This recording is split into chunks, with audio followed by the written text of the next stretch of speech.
পর্যন্ত সেই বিষয়টাতে আপনারা নমনীয় দেখাচ্ছে। তো বিএনপির পক্ষ থেকে হচ্ছে ডিসেম্বরের মধ্যে নির্বাচনের জোর দাবি জানানো হয়েছে। আমার জানার জায়গাটা হচ্ছে যদি ডিসেম্বরে নির্বাচন হয় আপনারা সব আসনে লড়ার মতো, অথবা হচ্ছে ডিসেম্বরের যে নির্বাচন যদি কোনোভাবে হয় তাহলে সেখানে আপনারা কতটুকু লড়াই করতে পারবেন? ধন্যবাদ।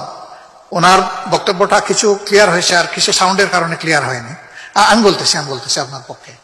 উনি জানতে চেয়েছেন যে আমরা ফেব্রুয়ারি টু এপ্রিল একটা ফ্লেক্সিবল টাইম আমরা মেনশন করেছি। প্রথমে ফেব্রুয়ারি বলেছিলাম, পরে এপ্রিল পর্যন্ত আমরা এটাকে ফ্লেক্সিবল করেছি।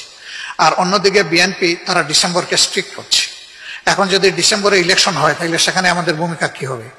না, ডিসেম্বর কেন, আজকেও যদি ইলেকশন আমি দেখি যে এটা আসলে সমতল মাঠ তৈরি হয়ে গেছে এবং এখন ফেয়ার ইলেকশনের পক্ষে জাতি প্রস্তুত, সকল অর্গান প্রস্তুত, সেই ইলেকশনে তো আমরা যাবো, আমাদের তো যেতে কোনো সমস্যা নেই। এটা ডিসেম্বর দিয়ে কোনো কথা না। কিন্তু এই বিষয়গুলো পরিষ্কার না করে ডিসেম্বরে এপ্রিলে হলেও তো কোনো লাভ হবে না। এই জন্য এই বিষয়গুলো পরিষ্কার হওয়া হচ্ছে বড় জিনিস, বড় চ্যালেঞ্জ।